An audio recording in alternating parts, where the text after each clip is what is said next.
Welcome back to my live stream. Welcome back to my WWE Smackdown review. This is Jacob Cast 2024. We're going to talk about WWE Smackdown. The show just ended a few minutes ago. Wow, that was interesting. We have a lot to talk about. We will talk about Smackdown. We'll talk about AEW Dynamite. We'll talk about the news and rumors. We'll go through what happened on this show. Make sure you guys hit that like button. Leave a comment. Please subscribe to my channel. Let me know in the comments section you guys want to see more. Enjoy the live stream. It'll be like an hour and 10 minutes. We will go through the whole show of SmackDown. SmackDown was alright. It was decent. The whole show was built around this segment. What is the favor of CM Punk? What is CM Punk's favor that Paul Heyman owes him? And we got the favor. Very interesting. Not what I expected, but is that really it? Like, is that the only favor? Maybe something can happen in that main event. Now, that's what the show was built around. There was no Cody Rhodes on the show.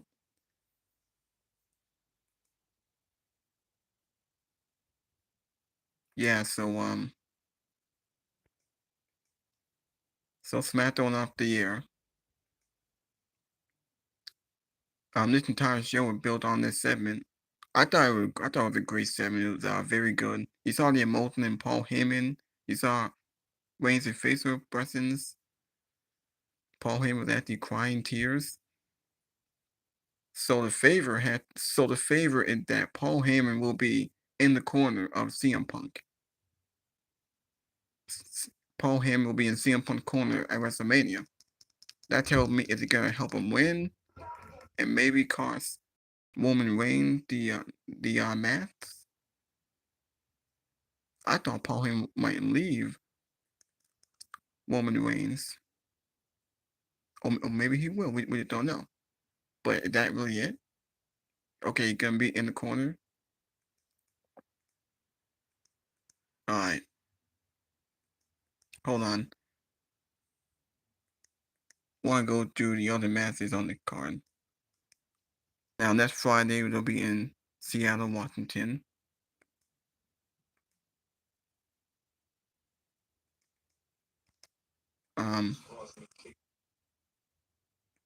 Oh, what? Oh, my bad. Hold on. Now, Cody Rhodes will return next Friday. He wasn't on the show today. He might be in a dark map, but he wasn't on the show today. Hopefully, he's on Monday Night Raw. When is John Cena going to show up? When are we going to get John Cena? And hopefully, The Rock shows up and we do something.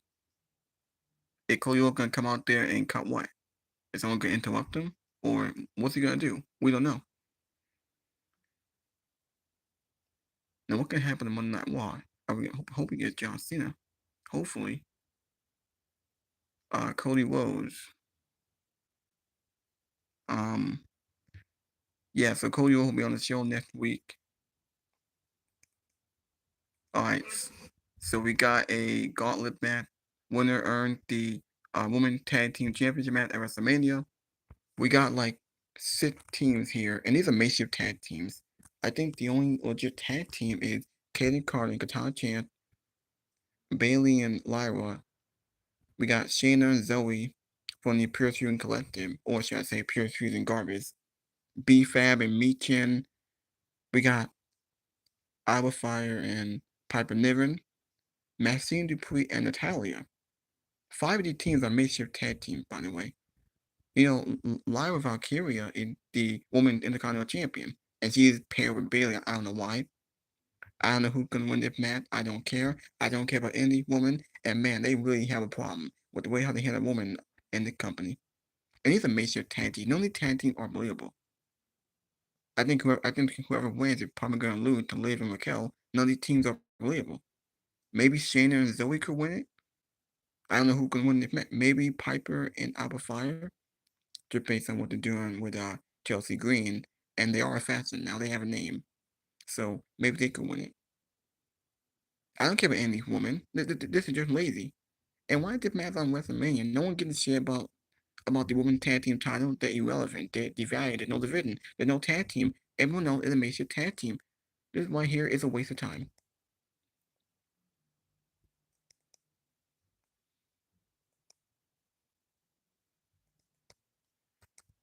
Now, the other big thing, we got the debut of Ray Phoenix. Ray Phoenix made his debut to WWE. He wrestled the first match on Smackdown. He wrestled Nathan Fraser from NXT in a very good match. Nathan had no entrance, by the way. But Ray Phoenix had a great entrance. He had a great match for Nathan Fraser tonight. He cut a great promo. It's very similar to Penta, but a little bit different. They did announce in a backstage segment with Santos Escobar and Legado from Tabla that Humberto or Berto he will wrestle Ray Phoenix next week, so that's good. Hope I do have hope for Ray Phoenix because Tony Khan fucked them up in AEW, Saint and Penta. I do have hope under Triple H that they will be elevated. Penta will be. Ray Phoenix, hopefully. I'm looking forward to this match. This is pretty good. We had the favorite Damian Priest and Drew McIntyre for their match at WrestleMania. We had a great promo package with Damian Priest. That was very good.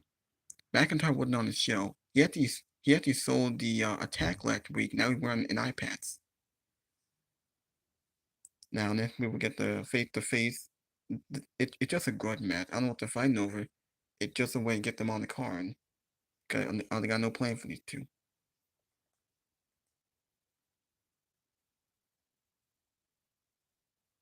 All right, so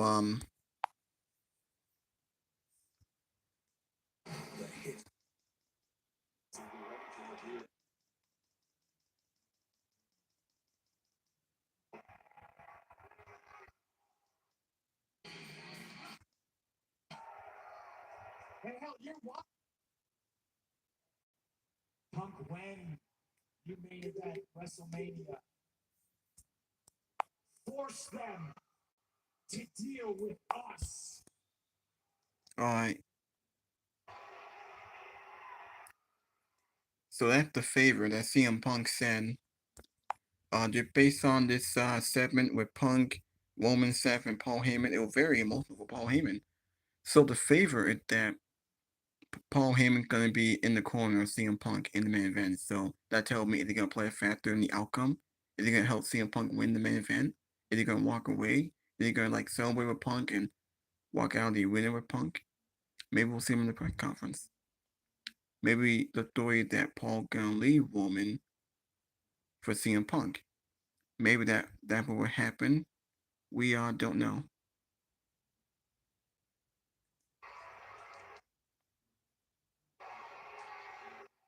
The show went past 11 o'clock.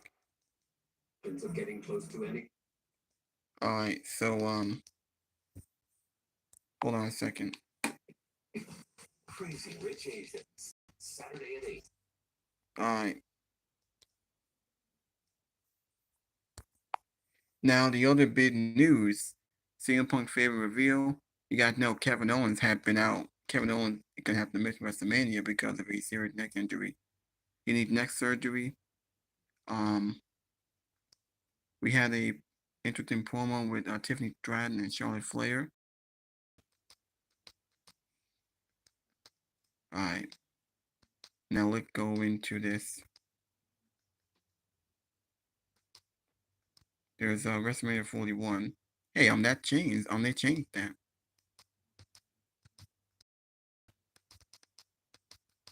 All right, so this is what we got on SmackDown. This is what happened on the show.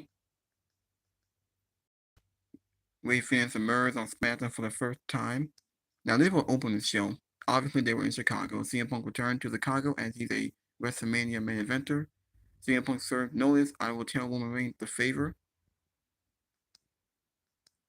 We got Ray Phoenix victorious in SmackDown debut against Nathan Fraser.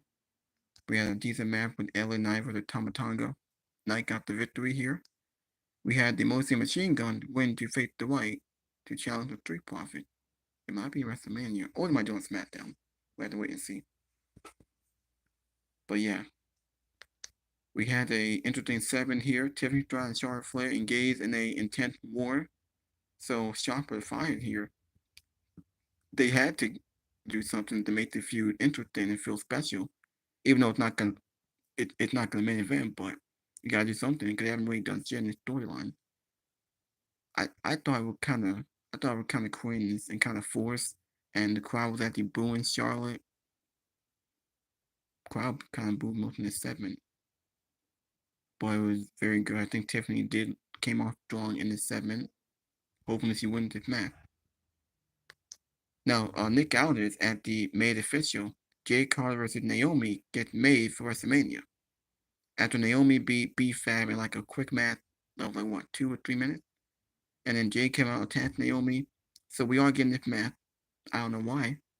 How many matches are we gonna get for the woman? Because we got Charlotte and Tiffany. We got obviously we will get Bianca and Rhea and Io. Charlotte and Tiffany. I think we will get the woman tag team title match defended, and then Jade and Naomi. That's 4 matches for the woman on WrestleMania. 4 matches. 4 matches. We also have the segment Kevin Owens forced to bow out of WrestleMania due to neck surgery. Because he had to get surgery on his neck. He got a standing ovation. Crowd cheered. They gave him a bet. So Randy Orton looked like he might be out, or will he? Because after the segment was over, Randy Orton RKO'd Nick Aldis. So we could see Nick Aldis in the ring against Randy Orton. Now, they actually teased this when Randy Orton came back from his back injury uh, 2 years ago in 2023. After he came back on Smackdown and he signed to be on Smackdown, and he had the RKO Nick Aldis there. So we could be setting up Randy Orton and Nick Aldis at a match just to give Randy Orton something. Even though there's no heat or story, just there to give Randy Orton something because he got me WrestleMania. Did Orton even WrestleMania? I don't know. So they recap the Cody Rhodes John Cena segment.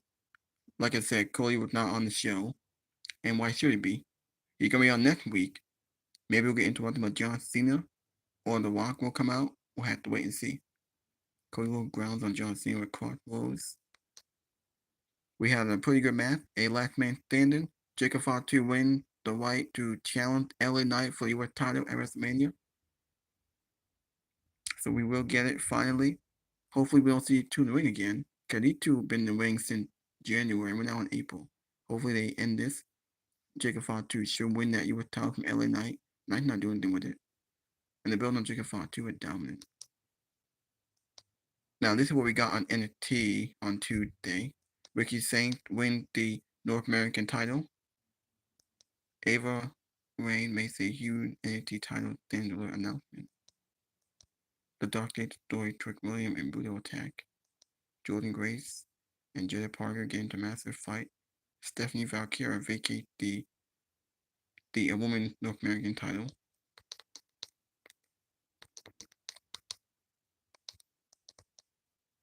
Alright.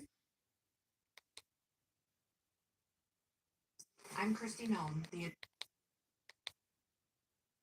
Google still tracks you in incognito mode. Use DuckDuckGo, a really light browser. Seth Rollins came down. Rollins was talking about the heist of the century, WrestleMania 31, when he cashed and won the world title at the expense of Roman Reigns. Last year's WrestleMania, how he cost Roman Reigns. He went on for a little bit. The crowd was getting impatient.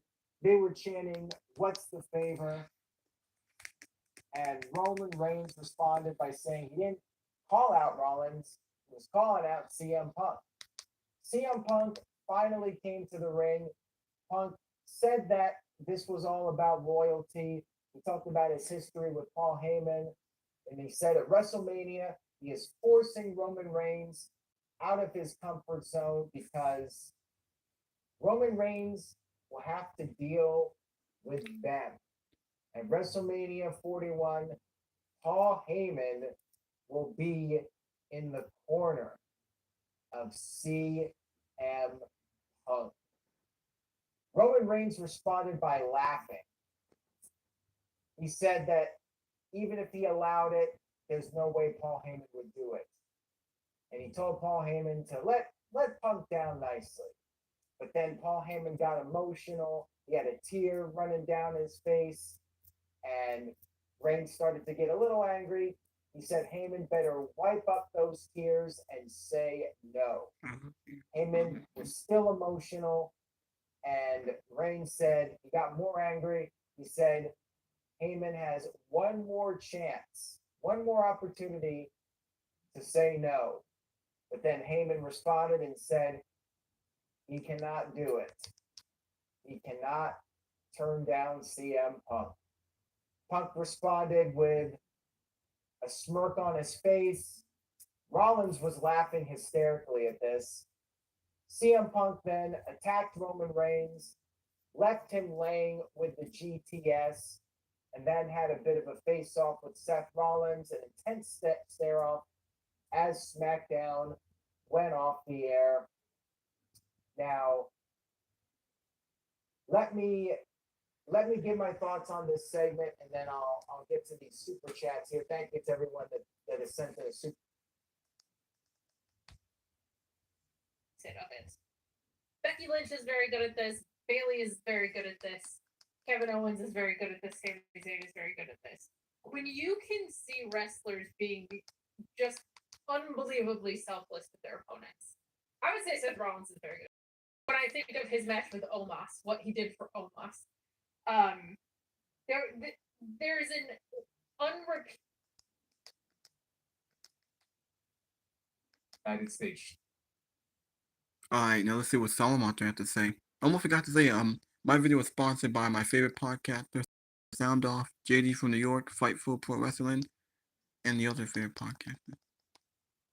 And so we are back in the United States. SmackDown was in Chicago tonight, a very newsworthy episode of SmackDown.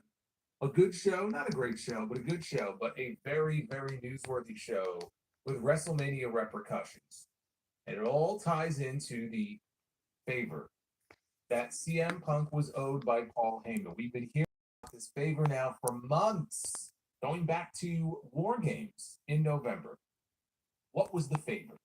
Last week, we thought we had it all figured out because we had the triple threat match solidified as the night one main event in Las Vegas. CM Punk, Roman Reigns, Seth Rollins, Paul Heyman telling Punk it's in the contract. You got what you wanted.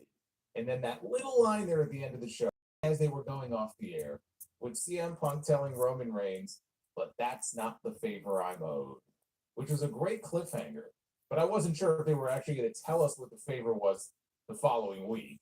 As it turned out, they built the entire show around it. Right from the beginning, with the segment we had with Punk and Heyman, all the way, and they made us wait until the end of the 3 hours to find out what it was. And I've been saying the entire time, one thing that they really should do is add something tangible to the triple threat match of WrestleMania. There's no championship on the line. You have Gunther and Jey Uso for the World Heavyweight Championship. You have these women's championship matches. Some people are upset that they're not closing the show with one of those matches.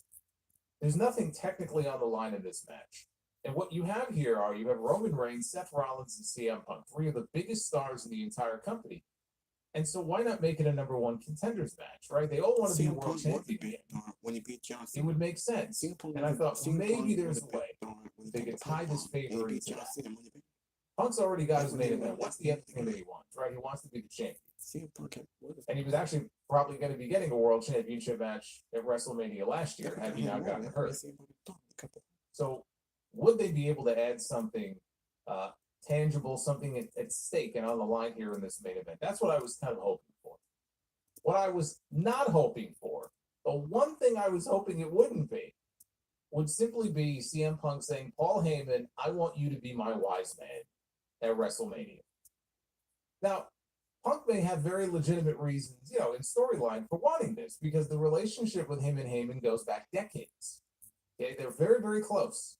And as Punk talked about in the main event segment tonight, very possible he wouldn't even be here right now were it not for Paul Heyman vouching for him and sticking up for him at a time when he was very vulnerable and very new to this company, and people did not like him.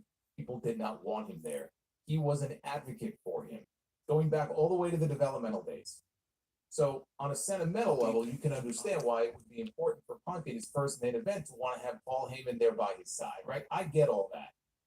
But this has been months talking about this favor, dragging it out, making us wait to find out what this favor is going to be, only for it to be, Paul Heyman, I want you in my corner in the main event of WrestleMania. That was the big reveal at the end of SmackDown tonight. Paul Heyman will be managing. He will be walking him to the ring. He will be in the corner of CM Punk on night one in the WrestleMania main event. And this did not sit well with Roman Reigns. Obviously, now this creates some tension and drama involving Roman and Heyman, Roman and Punk. It does add a little bit of intrigue to the match. So, I mean, it adds something to it. Doesn't really have anything on the line per se, but they went with, I feel like they went with the most predictable, basic answer they could come up with for what this favor was going to be. And it was very telling in front of a Chicago crowd that was very loud and very energetic and very up for anything involving CM Punk on this show. They loved him, obviously. When he made the announcement of what the favor was, like, go back and listen to the crowd. The crowd, it was like a tepid reaction. I feel like there were a lot of people in the building, as much as they love Punk, who also felt the same way. Like, wait, that's it? That's the favor? I mean, that was literally what Roman Reigns said on the mic after. He goes, wait, that's it? That's the favor? And then, of course, he wanted Heyman to say no. Heyman couldn't bring himself to say no. That's where the tension comes in. But even the people in Chicago knew, like, come on, man. Really? I think people see that. Really now, this is what the favor is? So they went with the obvious choice. We shall see how that's all going to work out now, because I happen to be in the camp of this only increases the chances that Seth Rollins is going to walk out of WrestleMania as the winner. I just look at this right now, the way things are set up. We're a couple weeks out, right? Or 3 weeks, whatever it is. We're a few weeks away from WrestleMania, I think 2 weeks. And Paul Heyman now is the centerpiece of this match. And so he's going to be in Punk's corner, but you know that during the match, it's going to come into play. Roman's going to want him to do something for him. Punk's going to want him to do something for him. And I just see that it's going to cancel. It's just going to cancel the two of them out. I feel like Heyman is going to get to a point during this match where he's like, you know what? Fuck the both of you. I'm out of here. And not that he's going to leave with Seth Rollins. I mean, that would be a huge swerve if they did that. That doesn't even have to be the end result of all this. But I feel like it's going to drive Heyman to the brink. And when all is said and done, he's not going to be in Punk's corner. He's not going to be in Roman's corner. He's going to leave. He's not going to be in either one of their corners. They're going to drive him away. And Seth Rollins, ever the opportunist, is going to sweep in and pick up the win in the WrestleMania main event. That's what it feels like to me right now. We'll see if it all plays out that way. But that was the big reveal tonight. Not the only thing, though, that was newsworthy on this show. We have the debut of Rey Fenix. We saw his brother Penta 2 months ago. Actually, it's longer than that now. It's actually coming up on 3 months next week. Since Penta debuted January 13th on Monday Night Raw. And he had that match with Chad Gable. Great debut for Penta. Rey Fenix was still, what were they calling it? Guantanamo Bay. Well, he got his early release, right? He got released. And so we knew he was going to end up in WWE. What we didn't know is whether or not he would join his brother on Raw, or if they were going to separate the two of them and put him on the other show, which is what they did. And so tonight he had his moment, just like his brother had his. And there were a lot of similarities between the two. And I'll talk about how that went and whether or not I think Penta or Phoenix had a better debut. But it was a big moment for him on this show. He wrestled Nathan Fraser, one half of the NXT Tag Team Champions, and there was a very scary moment that took place during that match. But great to see Phoenix. I thought he had a badass entrance. Again, very similar to the one his brother has, Pyro. They gave him Pyro. So he made his debut tonight. I don't know if he's going to have a role on the WrestleMania card. It would make sense, because why debut him now instead of holding off until after WrestleMania if he's not going to have some sort of role on the card? But that's still yet to be determined. We had 2 number 1 contenders matches on this show. Last man standing, Jacob Fatu, Braun Strowman. The winner would go on to challenge LA Knight at WrestleMania for the United States Championship. Jacob Fatu will be going on to challenge for the title in his first WrestleMania. And on the tag team side, we had a number 1 contenders match with Motor City Machine Guns and DIY, both former WWE tag team champions, with the Motor City Machine Guns going over. And so, like Fatu, they will have their first WrestleMania match this year as well, because it's going to be the Machine Guns challenging the Street Profits. So, like I said, WrestleMania implications for a lot of what we saw on the show tonight. It certainly was newsworthy, and not always for the right reasons, because then we get into the women. Now, we had a WrestleMania match made official. think we all knew it was going to be made official. Naomi and Jade Cargill, one-on-one. That is now official for WrestleMania. A match we already knew was Charlotte Flair against Tiffany Stratton. And those two are going to be wrestling each other for the WWE Women's Championship. Tonight we had them in the ring, face to face. All right, a couple weeks ago, or maybe it was last week, they did the split screen via satellite interview, and that was a fucking disaster. Tonight they got them in the ring together. Wade Barrett was moderating, and we had another face-to-face promo. And the word I would use for this was train wreck. If that was a disaster, this was more akin to a train wreck between these two women. I don't know what it is about these two on the microphone. I certainly hope that they have better chemistry in the ring in Las Vegas than they do when they have a microphone in their hands. Exactly. It was a fucking disaster. It was cringe. It was forced. I don't know who scripted this, or they were just allowed to say what they want. It was shit. Because these two, I mean, you talk about oil and water. The level of awkwardness. This is the second time now in as many weeks, and the level of awkwardness between these two is off the fucking charts. I thought that segment sucked. I thought it was the worst thing on the entire show. I don't know. I just don't know. I don't know what it is about these two together when you put a microphone in their hand, but it's not good. And so what I'm hoping is that we have absolutely nothing else between these two women until we get to WrestleMania. You want to give us promo packages, you do whatever you want. But for the love of God, I do not need to see these two women interact in any other way between now and then. This was awful. And actually, what they've done so far makes me less interested in seeing them in the ring of WrestleMania. They may well have an excellent match together. Maybe they'll have great in-ring chemistry. But I'm not seeing it so far. In fact, it looks like these two may legitimately not like each other. It could be just as bad as her match with Ronda Rousey. Remember how that feud was terrible? How that feud sucked? And the match was also shit. It was the death one. Wasn't that good? I have a feeling that we might get some fuck finish with Charlotte and Tiffany that gonna justify the rematch. I think the feud gonna continue. Because if we do a clean finish, if Tiffany win, okay, what's next for Tiffany? Is it gonna be Jade? Well, it can't be Jade because she's a babyface. Tiffany should be a babyface. If Charlotte win, we could do Charlotte and Jade. Or I think the feud gonna continue. I don't know. And that can sometimes be a good thing, right? We've had people before in wrestling who don't like each other, and it kind of spills out onto TV, and it can make things a little more interesting. Not with these two. Whatever they were going for in this segment didn't work, and in part because apparently what they had planned for this segment, they went off script. We'll get into what happened here, but this was a train wreck. And then there was some sad news on this show, because earlier today, there were reports circulating online that Kevin Owens was injured and he could potentially be out of WrestleMania. Nothing definitive. WWE hadn't said anything, and there was no word on even what the injury was. Meltzer came out and said that he's not going to be at WrestleMania. And by all accounts, this is not a work. It's not a situation where he's going to show up next week and jump Randy Orton. He's hurt. And he's off the card, and we don't know. I don't want to say if, but with neck injuries, you never know. And he didn't get into. It's just weird because 2 years ago, we were heading into a night one WrestleMania main event with Kevin Owens and Sami Zayn teaming up to wrestle for the tag team titles. The closing shot of WrestleMania 39 Night 1 was Owens and Zayn celebrating their win. And now we are heading into a WrestleMania, and I can't remember the last time this happened, where we had a WrestleMania and neither man was going to be on the show.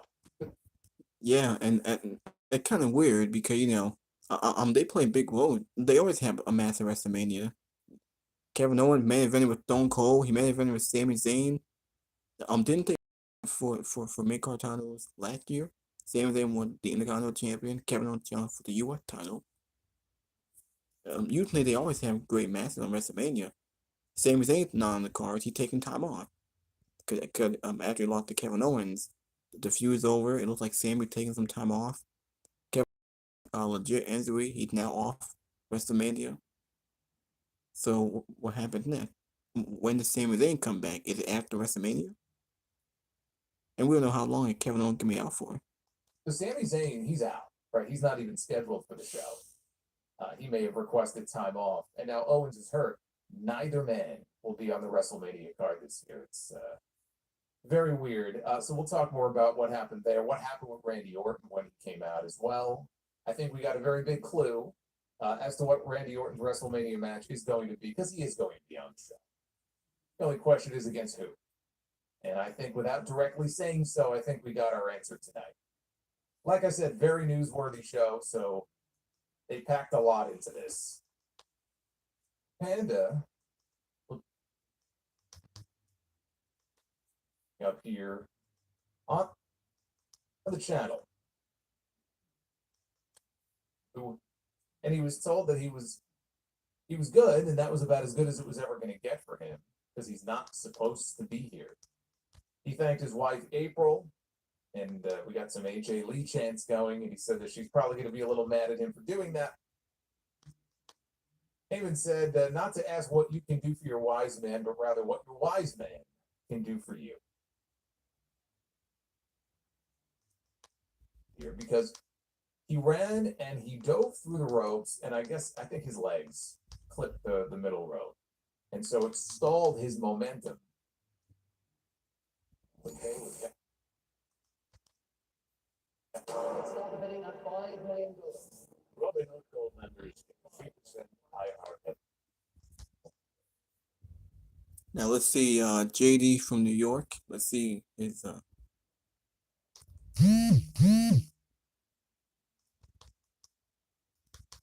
Sometimes it doesn't. Tied for last place during your pro wrestling viewing week. It's usually Raw and NXT. Oh my goodness, man. It's usually Raw and NXT. It's usually Raw and NXT. And I could usually count on one of the best VIPs in the history. Staying here tonight.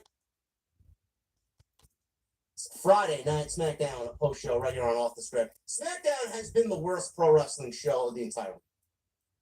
I don't think that's a secret to anybody.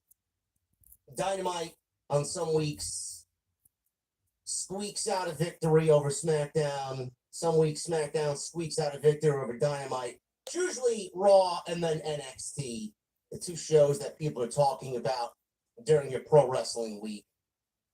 Tonight SmackDown may be a subjective thing.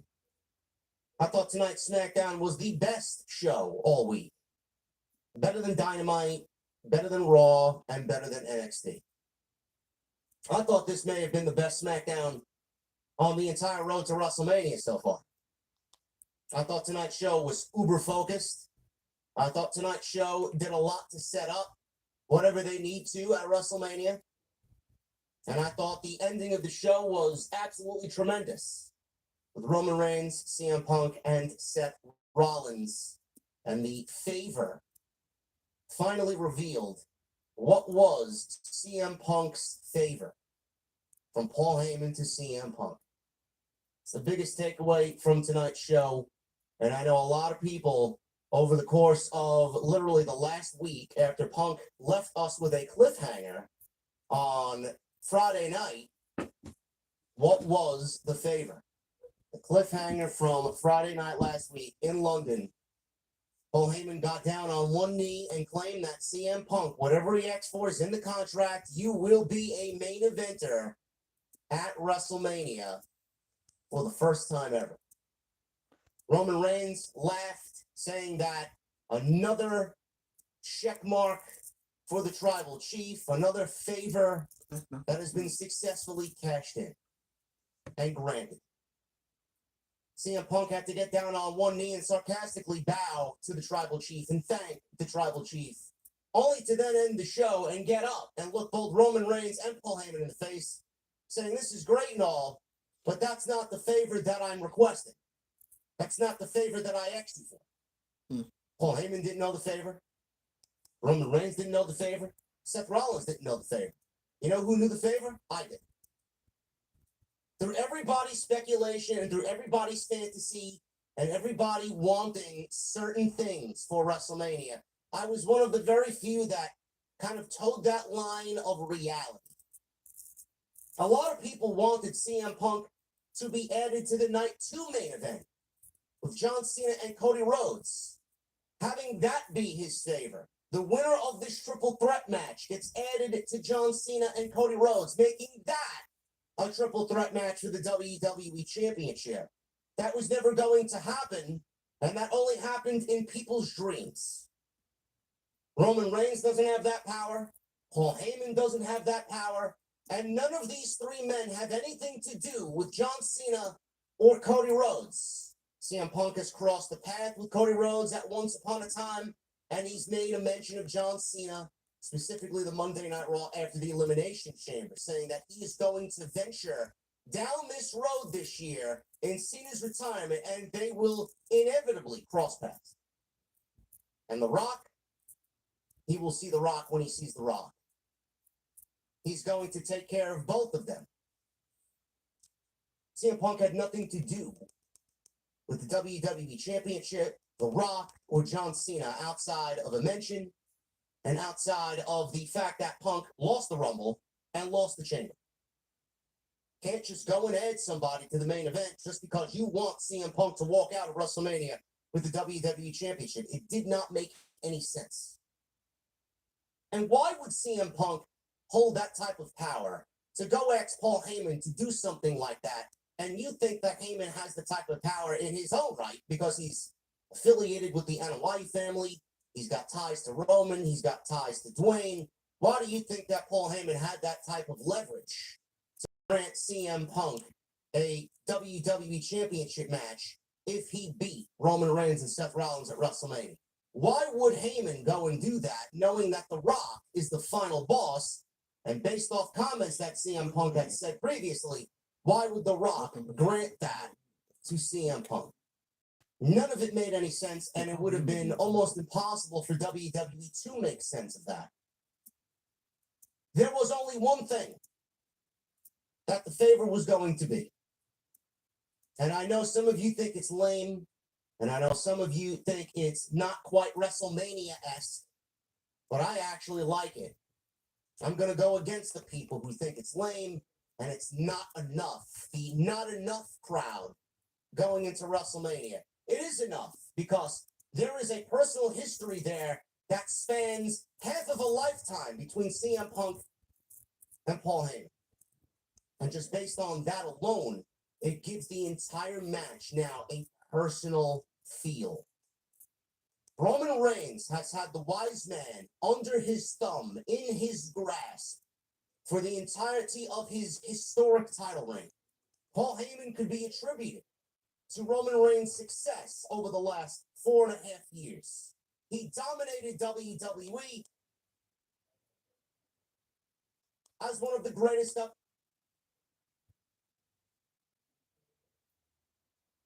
WWE champions of all time.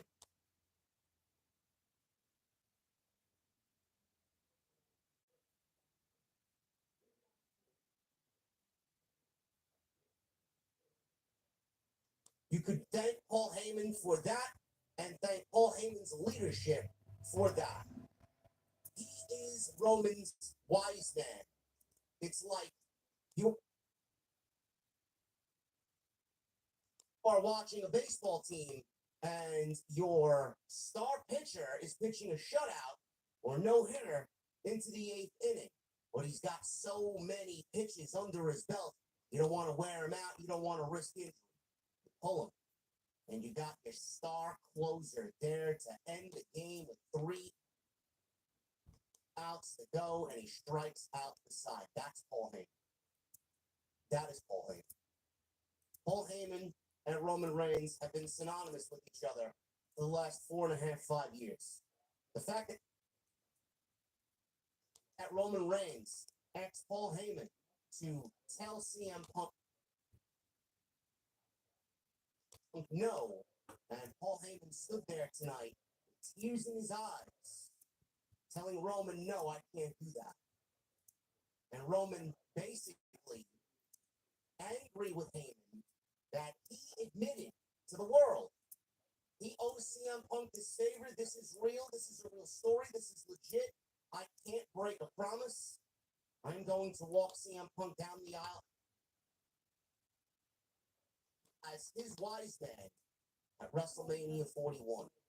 Not only is the friendship and the bond between Punk and Heyman real, not only does it give this match a personal feel, it also takes Roman Reigns out of the equation, and he's not walking into WrestleMania as strong as he used to walk into WrestleMania. This will be his 10th WrestleMania main event, a record that probably will not be broken for a very long time. You and I and everybody else may be off this earth by the time a record like that is broken.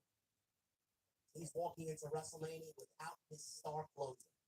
He's walking into WrestleMania on the verge of giving up a hit and that no-hitter being broken. Roman Reigns is walking into WrestleMania without Paul Heyman, and that is not Roman Reigns having home field advantage. That is a big fucking deal. Because you and me and everybody else looks at Roman Reigns in the main event, and more times than not, he wins. This is a Super Bowl. This is where he shines. This is where he is at full strength. Not walking into full strength at WrestleMania. He is not walking in with his wise man, and he's walking into WrestleMania at a huge disadvantage. Is CM Punk and Paul Heyman going to walk out successful? That's the next thing. Is Paul Heyman going to stay in CM Punk's corner? Is Paul Heyman going to guide CM Punk not only to his first WrestleMania main event, but a win in the main event? Or is there going to be some shenanigans? Is there going to be a situation where Paul Heyman says yes, only to then turn on Punk and join Roman again? Is this all a ploy? Is this all playing CM Punk for a fool? Is this all a big game for Roman Reigns and Paul Heyman? The possibility. I've seen some people mention that Paul Heyman could eventually align himself with Seth Rollins. I don't want to see that. That doesn't make any sense. But that has also been discussed. I don't think that's going to happen. That's on the lower end of things probably happening at WrestleMania. This is very simple, folks. It's nothing to really cry about. It's not anything to vent frustration on. This gives the match a personal feel. But you're still going to get people saying, what's on the line? What do you mean what's on the line? This is the WrestleMania main event. Roman Reigns and his ego are on the line. Roman Reigns and his top of the bill priority is on the line. You think Roman Reigns wants to lose in the main event of WrestleMania? Of course he doesn't. Of course he doesn't. Roman Reigns doesn't lose in the main event outside last year. This is a personal feel. This is a personal match now. That is what's on the line. Seth Rollins, I don't know what he's doing in this match. Rollins feels like a third wheel. Rollins could end up getting the victory here, but he's in the main event. And that's a big deal for him as well. I thought what they did tonight was great. Punk, a master of this fucking field, a master storyteller. He went back to fucking the old WWE ECW days to tell us the story of what Paul Heyman said to him before Vince wanted Heyman to fire CM Punk from WWE. If there's one guy that's going to reach into the bag of, let's go back in time and tell this story and apply it to today and make it make sense, it's CM Punk. That is why he is so fucking great at what he does. He doesn't forget. He takes what happens in the past and he applies it to today. And this, the personal feel, the history with Punk and Paul Heyman, that alone is a WrestleMania main event. All the people crying about Io, Rhea, and Bianca.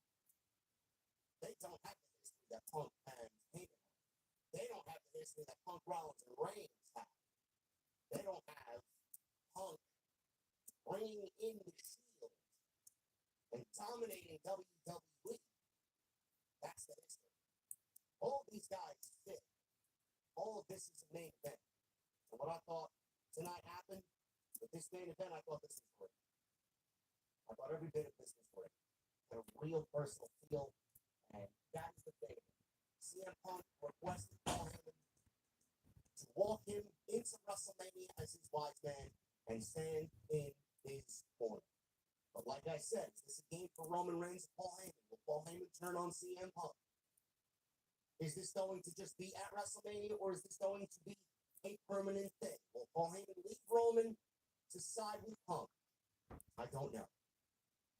But I love what they did tonight, and they ended the show in grand fashion, and Roman Reigns was left playing after a GTS. Close SmackDown excellent. The other big thing that happened tonight, Ray Phoenix, the other Lucha brother, debuted tonight on Friday night in Chicago. Tonight he had in the ring for his debut, not the rumored Andrade. They may be building to something there. We don't know yet.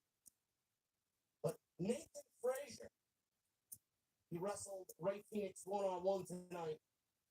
And Ray Phoenix got his WWE run off, started with a bang.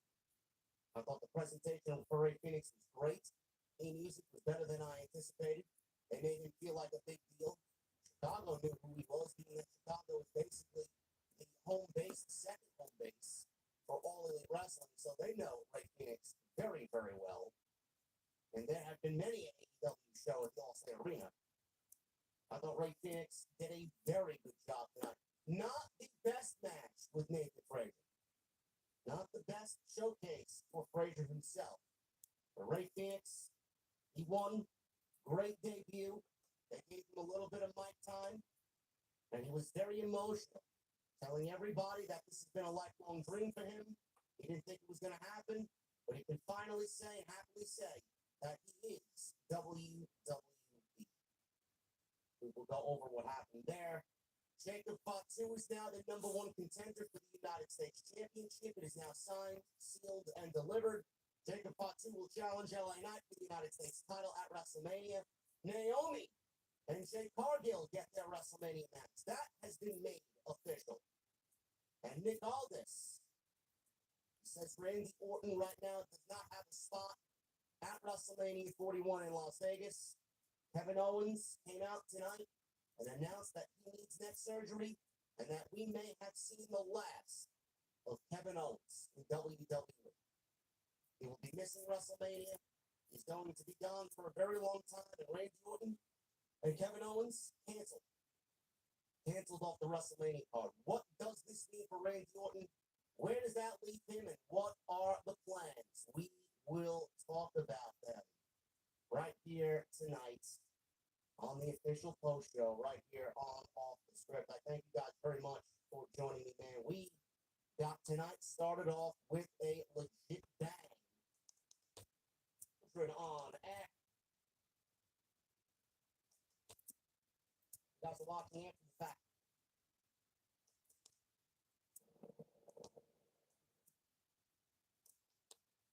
I felt through the last 2.5, 3 weeks. I'm still waiting on a couple of things to find a resolution for. But without you guys, man, I genuinely don't know where my mental state would be.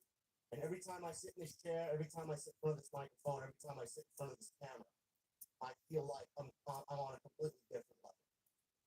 And it's thanks to you guys, man. So I appreciate you more than I could ever convey to you. And I got the best community in the entire space. Run. Anything you guys do, we have set a precedent.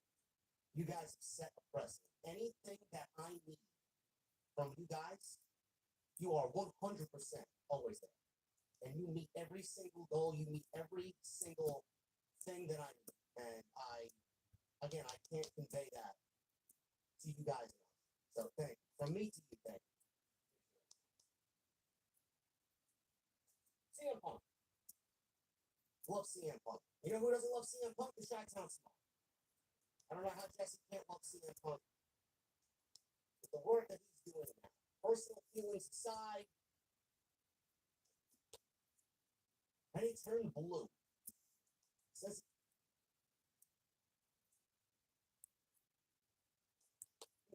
everybody when we can do this together later tonight. I love the fact that they made Paul Heyman sweat. I love. Oh, here we go.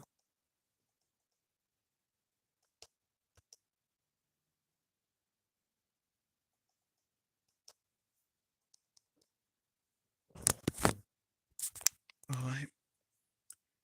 Here are the full highlights of SmackDown. Here's the full 20 minutes of this.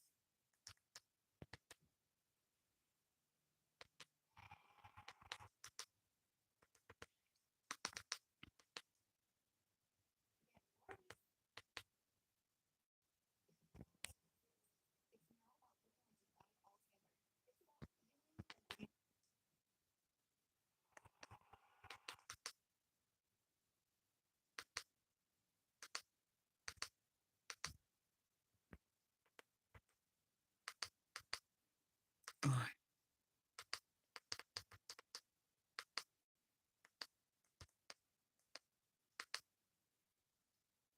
Got Nissan Sato. Let's see what Nissan Sato has to say.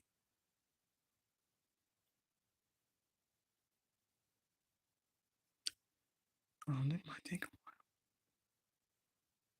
It might take a while. Hold on.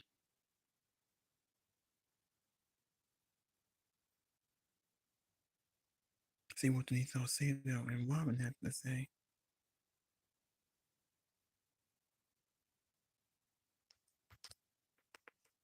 Yeah, that's gonna take too long.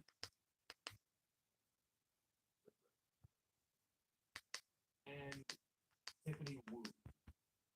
And then she dropped the microphone. That was the mic drop. They little dig about Charlotte's marital status, and then the woo, and then came the mic drop moment. And you would think, what a great moment to allow the champion to end the promo, right? Like John Cena and Cody Rhodes, they had their war of words on Raw Monday night. Then you could debate whether Cena won, whether Cody won. But like the first 2 weeks, that first Cena didn't even go to sleep to go. But he gave Cody before.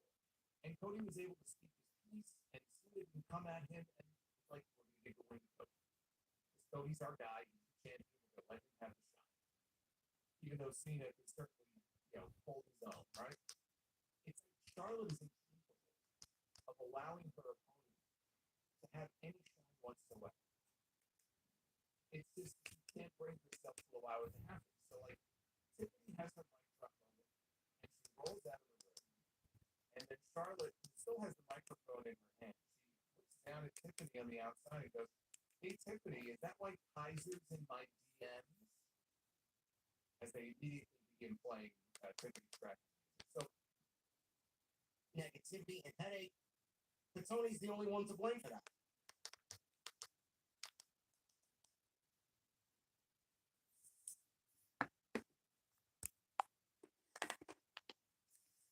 All right, hold on.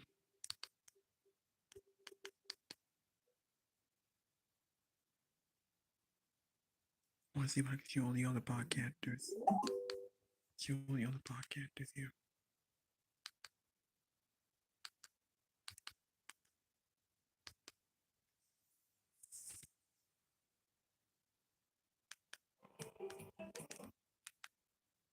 Hold on.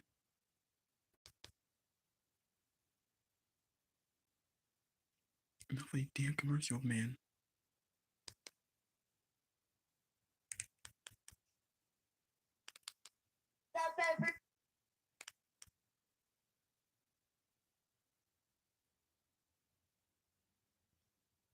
Hold on.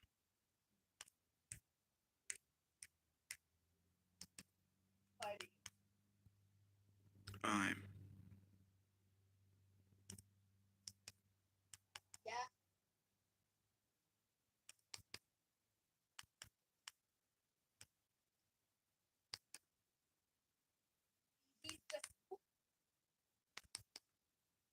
Robin. Well, how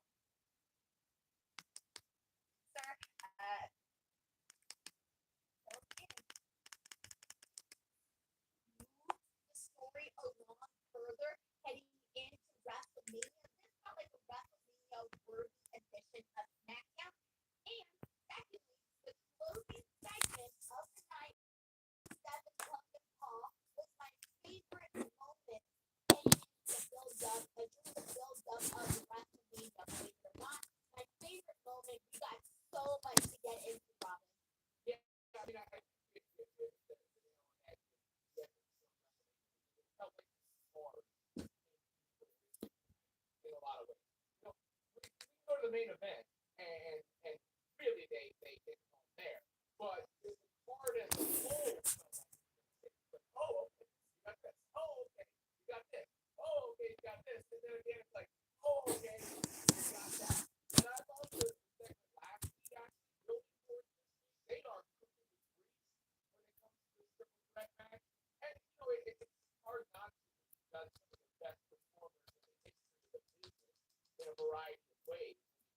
And you're involved in a figure like Paul Heyman, who's such a central character. Because that whole saga of what we saw played out was just absolutely top tier stuff. I was saying at the end of my watch along, Robin, I know the kids are always throwing around the word cinema, right? This is cinema. Actually, here's I'm gonna have to feel that way. I'm gonna have to use cinema to describe this a segment here, but let's see, this is what went down. So the show opens up, of course, we're in Chicago, taking off with CM Punk. He goes out there, you know, is oh my god, so passionate, so energetic about the fact that he is main event in WrestleMania, right? Like he is really feel Robin his excitement for this moment that he's been waiting for over a decade, right? And so and his whole career, you can argue, right? Anyway, so Paul Heyman goes out there and is trying to get CM Punk to tell him what the favor is, and Punk tells him, "I'm going to tell you what the favor is once Roman Reigns is actually here." And the whole night, two different times we were seeing Paul Heyman in the parking lot waiting for Roman Reigns. Of course, Seth Rollins came first, and then finally Roman Reigns. So you can see that throughout the show, Paul Heyman's anxiety levels were definitely rising. So finally, we get to the closing of the show. Roman Reigns goes out there and he's like, "So I hear you know CM Punk wants to do his little favor thing, right?" Seth Rollins comes out first, which I thought was a smart thing to do. I think they needed to bring Seth out first, and definitely not after CM Punk. So I was anticipating that a rival at that moment. However, while Seth was talking, everybody was saying, "What's the favor? What's the favor?" They were chanting, "What's the favor?" They were chanting for CM Punk. Basically, you know, they weren't interested in anything that Seth Rollins was saying. Now, of course, this is Chicago, but truth be told, Seth Rollins is unfortunately the third wheel in this scenario. CM Punk finally gets there, and what unfolds is him kind of giving a background story as to why he's asking Paul Heyman to be in his corner. And he tells them, and Roman tells them to say no to the guy. Like, you're going to say no. And Paul Heyman's like crying. His eyes are like twitchy. He doesn't know how to speak. He's just full of overcome with this insane emotion. And Roman is kind of mocking him because he's crying. He's like, "Are you crying?" And Roman finally, Paul finally says no. So he says no to Roman Reigns, meaning that he is in the corner of CM Punk at WrestleMania because that is the favorite. Robin, I know I threw a lot in you and at you right now, but top to bottom, how did you feel about the way that they told this story? Well, I mean, Roman coming out first and marching to the ring with authority, you know, usually was very slow. So you can see the emphasis on the moment there, like as soon as he went to the ring. And then I love some of his lines. You know, he's like, "Oh, he's from my town, so I got to root for him." And he's like, you hear that? You know, your city is tribal chief. And then a little bit annoying every time Seth Rollins comes involved, and Seth, you know, calling back to WrestleMania last year, sort of trying to lay the groundwork for why he's involved in the storyline altogether. But as I said, I think the beginning of build was really one of more epic that's in recent memory, maybe beyond that ever. Roman Reigns and CM Punk, and you know, and Roman's kind of right in a sense, right? Like, why would Paul Heyman, if he, you know, if he is loyal to his family in that way, why would he? But I know he has And then we background. found out, hold on.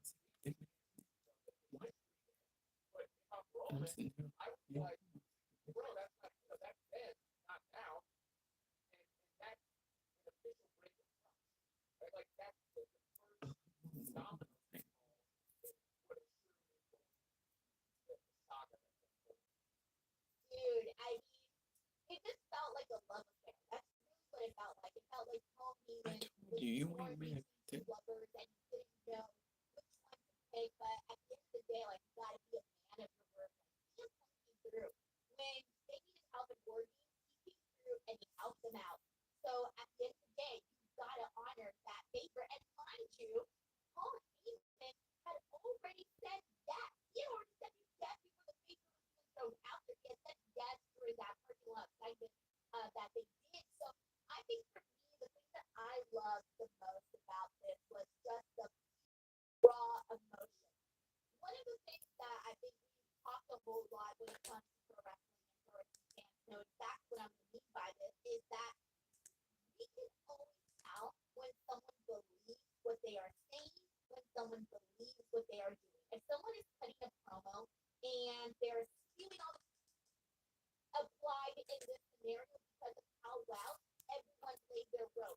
Roman was the Roman that we were kind of seeing when he was, on top of the world, right? Where he had Tula Paula, he was the leader of the bloodline, had his championship. We kind of saw shades of that Roman today a little bit more so than the last couple of weeks or months. I feel like this was the Roman of back then. This is what I felt like kind of mocking, condescending, that kind of Roman way.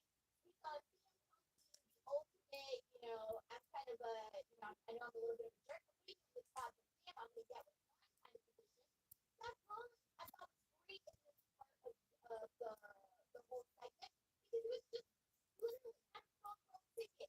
He almost seemed like a fan just watching the drama unfold where he's laughing his ass off at these guys who are involved but such emotionally invested in what's going on between them. This isn't really what it is. This is all about them and what they're doing. So I thought that Seth Rollins did a really good job in that. And then Paul Heyman was the MVP of the segment. Paul Heyman was, if I was about to give a best actor award, it would be to Paul Heyman because the tears, he genuinely looked to me like he was hurt and he was hurting for the fact that not only did he have to break Roman's heart, but also he's still kind of in love with his, best friend, so to say, in CM Punk. So I don't know. I think for me it was the emotion of it that really won me over, and that's what I've been wanting to see, and that's what I think is. That's why I said that this is my favorite segment that has occurred in the build up to WrestleMania. Yeah, I think we saw that Roman last week and this just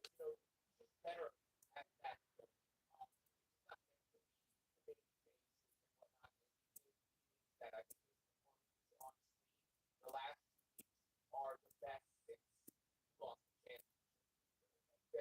That's the Roman Reigns that captivated all of us. And yeah, Paul Heyman, he is struggling because he does love Roman Reigns. He has been the wise man of Roman Reigns. Think about how many years that's been.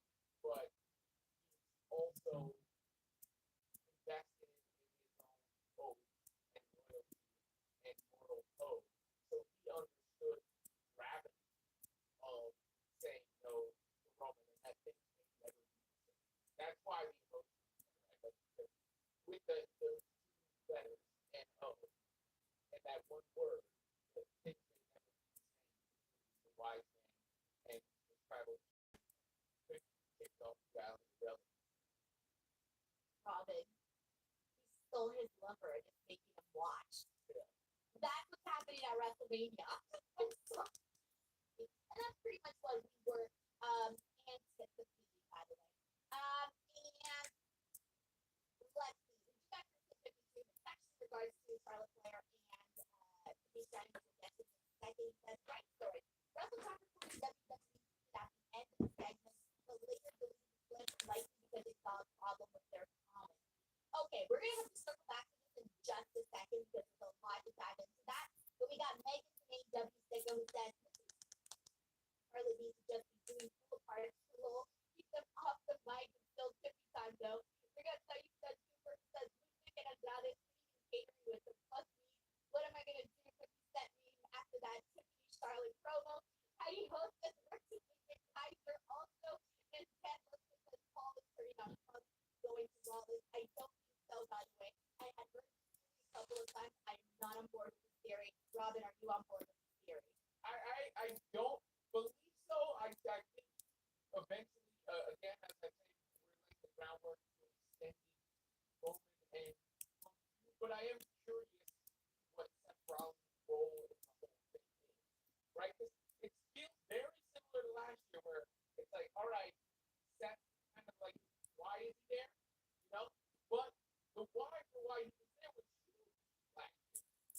Wayne came in and he was the shield for Cody Rhodes. So I don't think it's unintentional is involved in here. I'm not guessing that that's going to be the payoff, but there is going to be something with Seth Rollins involved. It's almost like dissing the story that we're seeing right now with CM Punk and Roman, because that's the story, that's where the interest lies, and there seems to be a benefit for Paul Heyman to go and jump to Seth Rollins. Like, why? Why would you do that? Like, that makes no sense whatsoever. That just feels super. It's not what I don't think that would be of interest. Yeah, I hate to say it. Like, even though Seth Rollins is feeling like the third wheel, I hate to say it, but he is the third wheel. That interest between Roman and CM Punk. We have known this from the very beginning. That's where the interest is at. Again, if CM Punk was out of the picture and this is Seth and Roman, great. People would be enjoying and respecting that. But right now, it's like that meme where that guy is not looking at his girlfriend and he's looking at the other girl. That's what it is. Right now, the other girl, the hot girl, is whenever it happens. And I was anticipating for it just to be Roman and CM Punk. I didn't think they needed to add Seth Rollins to this. I feel like they added them because there's really no other maybe direction they thought for him to go in. And that's what so your question of like where does Seth Rollins serve a purpose in this? And where does like his story fall in line? I don't really know. But as a fan, I was mainly just focusing on what's going on with Roman and Punk, and that seems to be honestly what I mainly care about. But I don't think they just put Seth Rollins in for no reason that they had here. Again, I think Punk and Roman needs to build like just like all of a sudden it's the match WrestleMania 12. For the magnitude of what that's going to be and how long that can play out for, that's something you can carry out for. I'm guessing that's one of the main events at SummerSlam. You know, this is a two-night SummerSlam, the first ever two-night SummerSlam, New York City, New Jersey actually, but MetLife Stadium, and that to me is one of the top building on that card is just a massive way to sell that. And if you just all of a sudden were like, oh, it's Roman and Punk, now yeah, it's great, no matter what, 30-minute match, great. But I think the proper way is to lay the foundation for that too. I am curious to how Seth Rollins fits into it, but I don't think, you know, because I would have thought the same thing last year, and then it was masterfully played the way that it was always when Cody, you know, when Roman hit him with the chair, and that could cost him against Cody. So I think involved in the slower, longer build, the eventual one-on-one match. So, look, I hope you're right on this, by the way, because I do want to see Roman and CM Punk at some point. I feel like we don't get that. We're going to completely cheated. So, I really, really hope we see that at SummerSlam because at some point it needs to happen. It's a money-making match. The fans like it, and look at where we're at so far. So, I definitely think that's the way to go. Dan, thank you so much. That means usually not a here who says, I'm going to do something special in like the best way. We'll have the craziest person I'm super excited. Anthony, keep me posted or whatever. That it was looking like Kevin Owens was going to be out due to injury, and that maybe the match was going to be off between Randy and Caleb, right? And really, we didn't really have much anything else to go off of that. And so Kevin Owens comes out, and they actually a shot of him like walking to the ring and putting his head down, and I'm going to be having surgery. Like it's a lot more serious than we really knew. And so he says he's sorry and he apologizes and he walks away. Randy Orton comes out, but and so you're thinking like, okay, maybe it is a story. Nope. Kevin Owens walks off. Randy comes in and Nick Aldis tries to address like, hey, what are we gonna end up? What's gonna be your wrestling match? And Randy ends up winning it with an RKO. So now I'm sitting here going like, dude, I was really hoping that Kevin Owens' reign was a swerve. However, as much as I would like to be optimistic, I do believe what Kevin Owens said about him being out due to his neck, having to have neck surgery. I'm heartbroken for Kevin Owens because the neck surgery is one of the most serious things. Of course, we still don't have full details on it, and everyone is different on a case by case basis. But this is heartbreaking, Robin. I mean, no doubt. Fresh off a masterful match against Sami Zayn, one that will be remembered and obviously way, it's nice with no the fans on board now. But it's the toll, it's the price you pay when you put your body on the line. That goes for as far as somebody Kevin Owens, and of course, like last couple of WrestleManias were really great for him. Yeah, like dude, like WrestleMania 38 faced Austin and won the tag team titles with Sammy, WrestleMania 39. Like he's just been on a roll. So it's a bummer that we're not gonna get to see him, wrestle Randy Orton. But of course, your health is first and foremost. But the other thing was with the neck injury, you just never know what the future looks like. Will he return? Will he not return? And if he does, how many years will go by? Like it's just a lot. Like it really is a lot. And again, as more comes out of this, we'll have more information. But as of right now, I guess it's really about it. And it's just really unfortunate. So now, with that being said, on this topic, who faces Randy Orton? I was so unprepared for it. Why? I haven't. First off, how they were going to do him and Nick Aldis when he hit him with the RKO. That would honestly be like my first instinctual reaction. If there's somebody to note that's not involved, What about like Malachi Black, right? How they've been teasing that stuff. It's like, I guess, but I don't know. Uh, what whoever comes in and runs Randy is going to feel like it's not going to be like a big deal. Some people brought up Sami Zayn actually. That's been another theory. That would be a good one actually. after that, Yeah, yeah. No, I think you're right on that.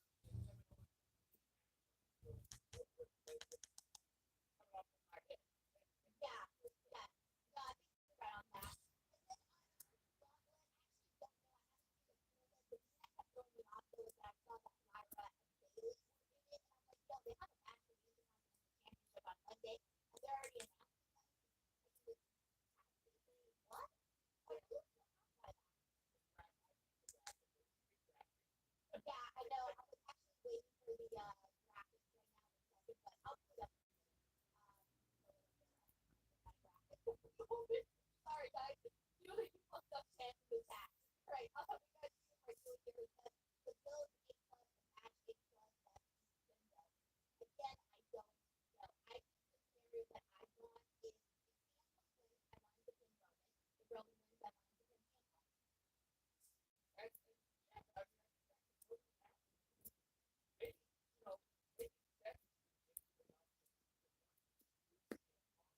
out of the main event regardless, right? Maybe Roman is still so that capitalize on that. There's very scenarios of the set this is what I'm saying. Step involvement with the two of them play. We got Terrence Matthews here who said Seth almost killed Roman and Seth and CM Punk have been feuding for a year. And yeah, I mean, look, it's true though. He's already seen Seth and CM Punk do all the things he did. It's been great. There's been great matches. And yeah, that's kind of where we're at. Thank you, Terrence Matthews. We got Mikey from Super Here who said, "You think Seth politics himself?" I don't think so. I don't believe that. Thanks, Heidi. All right, with that being said, several of our other super chats are about it. Another big one that happened on SmackDown. Crazy enough, I was actually surprised to see that the first several super chats were about this topic. But let's get to it. Tiffany Stratton and Charlotte Flair. So, I mean, God, this has gone like in a totally different direction than anything I was anticipating at all. Like everything that I thought that the feud, how it was going to play out, they have been so wrong on this. So Charlotte and Tiffany, as we know, had an uncomfortable promo, split screen promo last week, and she got basically eaten up alive by Charlotte. And people, including myself, were like, "Damn, Tiffany Stratton needs to get redeemed. She needs to redeem herself."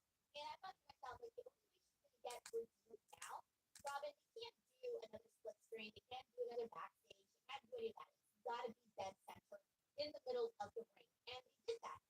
And here's the thing. Tiffany did so much better than the split screen interview that they did. But what really helped her, though, was the crowd. Because the crowd was massively booing Charlotte. I mean, she could not get a word in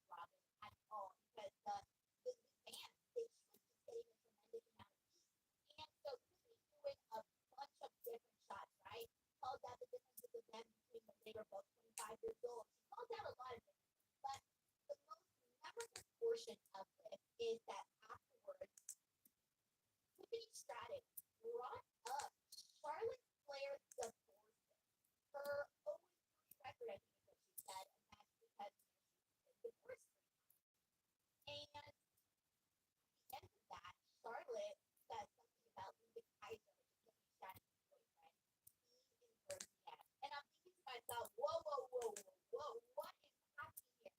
Robin, what was your reaction to this? What the heck is going on? I don't know what's true and what's not true. But yeah, right? Like it's not true. And Yeah.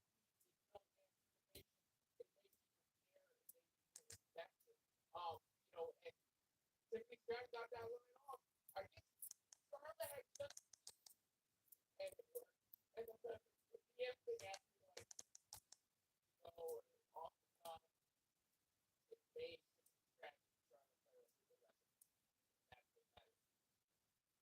And they coming out of it before like, damn, they really hate each other, right? Like this got nasty, this got personal. And that was my same reaction, Robin, because after that line that Tiffany made about the record divorces, I thought, okay, it's Charlotte, like, damn, this is down to the set, they put a microphone and a shot of Charlotte, right? But the fact that Charlotte's doing that additional line, that's the part that has me going, or she legitimately got this. I don't know which one is it. Either way, that's great. And this one wasn't, whether it was because they crossed the line or whether it was just they made a That's exactly how I feel. By the way, going back to 1550 super chat from earlier, he had said that Wrestle Talk reported WWE tweeted out the end of the segment, but later deleted the clip, likely because they saw a problem with the comments. See, I have not seen that. I've been streaming the whole time during SmackDown, so I haven't gone on to WWE's Twitter account. I have no idea what's going on there. So I'm gonna have to look at that after the talk. If you can pull that up, that'd be great.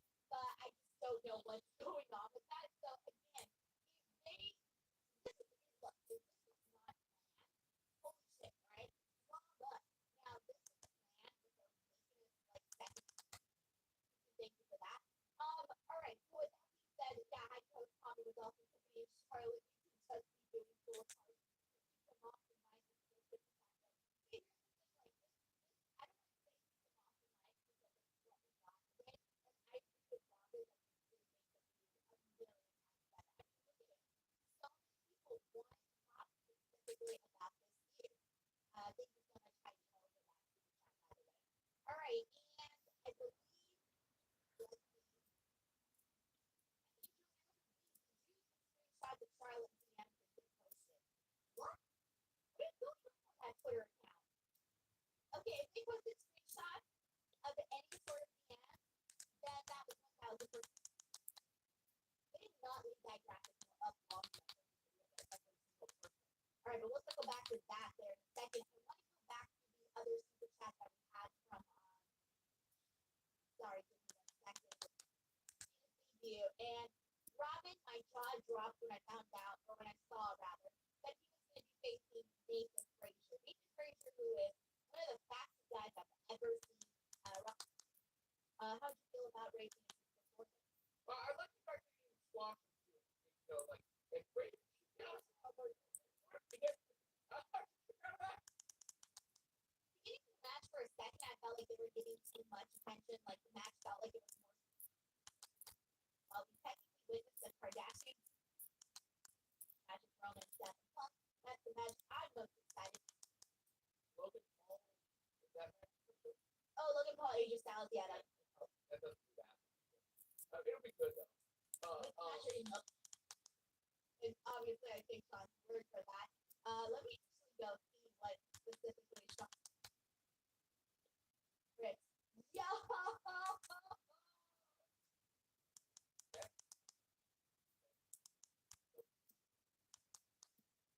I almost said Jacob Fatu and Braun Strowman. I think that's what Braun Strowman versus Jacob Fatu in a last man standing match, and a couple of good spots in there, but Jacob Fatu gets the win, so now he's the number one contender to LA Knight, and come on, Jacob Fatu's about to get that US Championship at WrestleMania.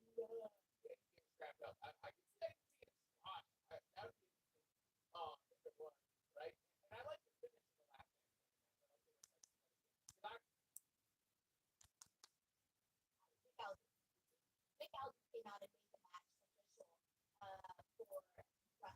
So Jade Cargill and Naomi is officially on TV on WrestleMania. And I was excited. Right? And then second, there's not really anything else. With Trish Stratus, she's done became the new tag team number one contender, so they're going to go on and face the Street Profits. Hear about it? I the way you said that. We are on the road to WrestleMania, so thank you so much to everybody who tuned in to the SmackDown Watch Long.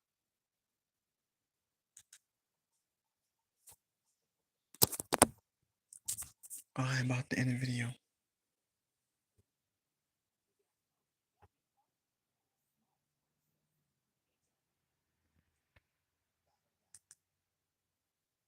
She's getting booed again. Loud. Charlotte leaned into the corner and smiled as the fans chanted for Charlotte and booed Charlotte. She walked back to the center of the ring. Tiffany then says, "What's wrong, Charlotte? Was the cat got your tongue?" Sounds like a second grade line, but here we are. Charlotte asked what the fans would like her to say. Legitimately, she was so flabbergasted with the reaction. What would you guys like me to say? What would you like me to say? So she just concedes. Charlotte said, "Tiffany, get out the last word. Go." Tiffany asked Charlotte, "What were you doing at the age of 25? She said Charlotte was trying to be a volleyball star, drinking in her daddy's basement. "What am I doing at 25? I'm walking into WrestleMania in the WWE Women's Division." She said, "If this is just another match to her, it actually seems like she's gotten to her." She told Well, Charlotte Jen, that I was outside of like, the ring, she isn't the queen of shit. Charlotte mocked Tiffany. the "That's your son, life." you can't wrestle with mine. Tiffany called her a Nepo baby. Charlotte comes back and says, Nepo queen. Everybody's a Nepo baby nowadays. Stephanie McMahon, Cody Rhodes, they're Nepo babies. John Cena calls Cody Rhodes a Nepo baby. Tony Khan is a Nepo baby. Charlotte mocked Tiffany's high voice and says, it's Nepo queen to you. And number one, Nepo. Tiffany said after WrestleMania, she'll be just like she is outside the ring. Alone. What's your record, Charlotte? 0-3. Tiffany, woo! Charlotte Flair, as she left the ring, Charlotte said, "Tiffany, is that why Kaiser is in my DMs?" That's where the segment came to an end. I don't know how this started out as a face-to-face that degenerated into Charlotte calling Tiffany a Nepo baby, Charlotte admitting that she's a Nepo baby, Tiffany then coming back saying that no matter what you've done in the ring, outside the ring, you're going to be alone and winless. What's your record outside the ring, Charlotte? 0-3. Meaning that Charlotte has now been through 3 different divorces. Charlotte then said, "Tiffany, is that why Kaiser is in your DMs?" Honey, Kaiser is not in your DMs. He would be a goddamn fucking idiot if he was in your DMs while he's getting Tiffany Shrap. That is never going to happen. That is so unrealistic that it's fucking likable. And I don't believe that we've degenerated this fucking feud into Nepo baby, divorce, 0-3, your last 3 men left you. Is that why Kaiser is in my DMs? Charlotte is one of the most unlikable talents on air that WWE has ever produced. This is not a new thing. She is one of the most unlikable characters in the history of WWE. I don't know why anybody there thought it was a good decision to have her come back and give her the Royal Rumble. This has been a fucking disaster from the word rumble. I don't believe that anybody here is looking at this and is proud of what this feud is 2 weeks before WrestleMania. This segment has been awful. This segment was awful. Every segment that they've been in has been awful. I don't even know what the story is. I don't get any emotion from this. I don't get a sense of this feeling like a WrestleMania match. This shit is so fucking bad that I feel it's going to bomb at WrestleMania because we all know what exactly is going to happen. WWE is going to be stupid enough to give Charlotte Flair the Women's Championship, and they will embrace all of this negativity. Have Charlotte. Meanwhile, all I'm thinking is get this woman off TV.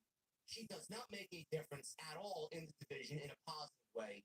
Anytime she's on TV, it negatively impacts the division. Nobody cares to see her. Nobody wants to see her. Nobody has a desire to cheer her. She's only there for herself. She doesn't give a shit about anybody in the division but herself. She completely undermines every talent that she's in the ring with. And I'm not just saying that as a podcaster in front of a camera. You physically see it. You saw it in this feud. 3 weeks ago, Charlotte Flair basically had everything clued in on what Tiffany was saying, and she undermined Tiffany. And everything that Tiffany said, she had a fucking answer for. How did she know what Tiffany was going to say? So much so that everything Tiffany said, Charlotte had an answer that could not answer back. Before Charlotte had the fucking words out of her mouth, Tiffany was there. Now you want me to sit here and embrace this as, oh man, I can't wait to watch. I don't believe people had predicted this match 6 months ago, and this is what it has become 2 weeks before WrestleMania. Tiffany Stratton doesn't stand a fucking chance. She doesn't. Charlotte's gonna politic her way to a championship, and this division on SmackDown, if you thought it was bad with Nia, wait till you get Charlotte as the women's champion. You want this woman to break all sorts of records. You want this woman to break John Cena's record if he breaks 17. You want this woman her father. What difference does it make? What difference does it make? She's known for one thing and one thing only. Nobody gives a fuck about her. If you think Charlotte Flair is a great wrestler, by all means, she is a great wrestler. But if you think Charlotte Flair has made any sort of positive impact on the women's division, you are fucking mental. I don't remember one reign that this woman had. I don't remember one match outside maybe a handful of matches in 8 years that this woman has had that are great. None of them made a fucking difference in anything. I don't believe we are sitting here and there are people out there that advocate that Charlotte is the best women's performer in all of wrestling. This woman is absolutely dreadful. She's a disaster to everyone she's in the ring with, every build she's a part of, and every women's division that she's been a part of, she's been the pariah. She's been the fucking absolute cancer that the division doesn't need.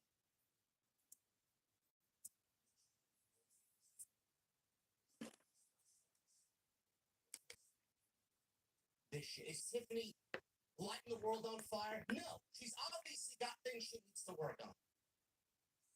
She's very good in the ring. I won't say she's great. She gets by. There's a great canvas there that could be molded into something great. She's a terrible promo. She is a fucking terrible promo. Has she gotten better over the last couple of weeks? It's not really much to really compare to. We went from god-awful to bad. At least she dropped the whole fucking Valley Girl shit. Tippy time and, tittles. I'm glad she dropped that. You can't be doing that with Charlotte Flair. She's gonna eat you alive. She's gonna fucking take that and she's gonna undermine you. She's gonna bury you. It's exactly what she did a couple weeks ago. In that face-to-face split-screen promo that we all fucking dissect. This woman, she doesn't deserve what she's getting right now. She's completely undermined. Going into a match, a complete fucking underdog. This does not feel like a WrestleMania build. This does not feel like a WrestleMania match. I agree. Charlotte Flair, listen, I don't want to sit here and compare what she's done personally in her personal life to what we see on screen. But the fact of the matter is, to dig into the fact that Charlotte Flair has 3 divorces and she's winless in personal life with men. And she needs to go out there and say, Kaiser's in my DMs. Bro, what are we doing? How is that looked at as, yeah, man, that's a great WrestleMania set? If I'm Triple H, I'm fucking doing the bare minimum for this match. I'm having Tiffany go over, and we're moving Charlotte Flair on from whatever, man. She cannot be at the top of this division. She can't. Charlotte Flair as the champion in this division will kill the entire division. Completely. That's not genuine heat. If you think what Charlotte's getting is genuine heat, you're mistaken. That is absolutely go away, get the fuck off of my TV. There's no one that likes this woman. And if you want to see her win, you are just as bad as Charlotte. You are advocating for a terrible division if Charlotte wins, and you want Charlotte to win. A complete trainer. I agree. This build, this whatever the fuck the story is, has been awful. This may be the worst aspect of WrestleMania. The match, hopefully, it shocks everybody. Hopefully, it just wows everybody in Las Vegas. I'm sure they're capable of that. But what we've been given, the creative team should be ashamed, Charlotte should be ashamed, and Tiffany should be ashamed. But I doubt Tiffany has anything to do with this. She's basically working with what Charlotte is giving her and what the writing team and the creative team have given her. Tiffany is a sinking rock in the water, and there's nowhere for her to go. Awful. Absolutely fucking awful. Charlotte has been, somehow, Charlotte was bad then. How she's worse now is just unbelievable. This is nothing new with her. Nothing. The fact that they let this woman run such a political heavy hand backstage, you would think that Vince McMahon is the one who fucking show. You would think that with Triple H and a new administration that this type of shit wouldn't be happening. Charlotte is worse now. How could anyone enjoy this? I How don't. could anyone enjoy her on-screen character? It is fucking awful. I agree. I legitimately want to vomit when I see her on TV. I want to do anything else but watch her speak. They compare her to her father all the time. Everybody compares her to Ric Flair. She is not even on the same fucking planet as her father. Not even in the same fucking stratosphere as her father. Never once did I get that feeling when I watched her father on TV. But with Charlotte, you want to do anything but watch the Queen.